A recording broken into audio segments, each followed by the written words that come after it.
Hanggang ngayon ay usap-usapan pa rin sa social media kung ano ba talaga ang naging dahilan ng hiwalayan ni Bea Alonzo at Dominic Roque na dapat nga ay ikakasal ngayong taon.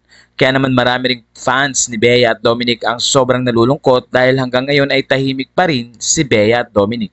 Kamakailan na nagsabi si Dominic na huwag i-bash si Bea dahil napakabuting tao nito.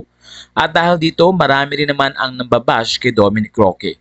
Kaya naman sa isang pahayag ni OG Diaz, doon ay tila ipinagtanggol niya ang kampo naman ni Dominic.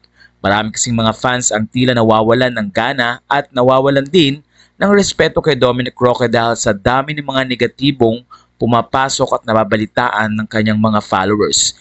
Isa na dito ay ang issue daw sa pera na kung saan ay mas gumagastos si Bea Alonzo tuwing nagtatravel si Bea at Dominic. Pero ayon kay OG Diaz, galante at mabuting tao si Dominic.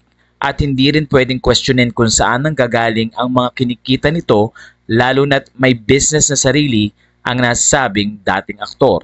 Marami ring mga fans ang nagsasabing may mga endorsements tulad ng Coke at iba pang mga product ang ginagawa ni Dominic Roque at meron din itong iba pang mga negosyo. Sa puntong ito ay marami rin ang nagko-question na baka daw meron isang benefactor na kung saan ay nagbibigay ng pera kay Dominic Roque. Sa puntong ito ay hindi nilinaw ni OG Diaz ang issue na ito pero ayon sa kanya na kay Dominic na iyon kung gusto niya itong gawin dahil gwapo nga si Dominic at maraming mga bading na nagkakagusto dito. Pero hindi daw ito paraan or hindi ito way para bigyan ng masamang image si Dominic at para husgahan ng mga tao. Ayon pa kay OG Diaz, mahal na mahal ni Dominic Roque si Bea Alonzo kaya walang karapatan ang kahit sino man na yurakan at lait-laitin si Dominic Roque.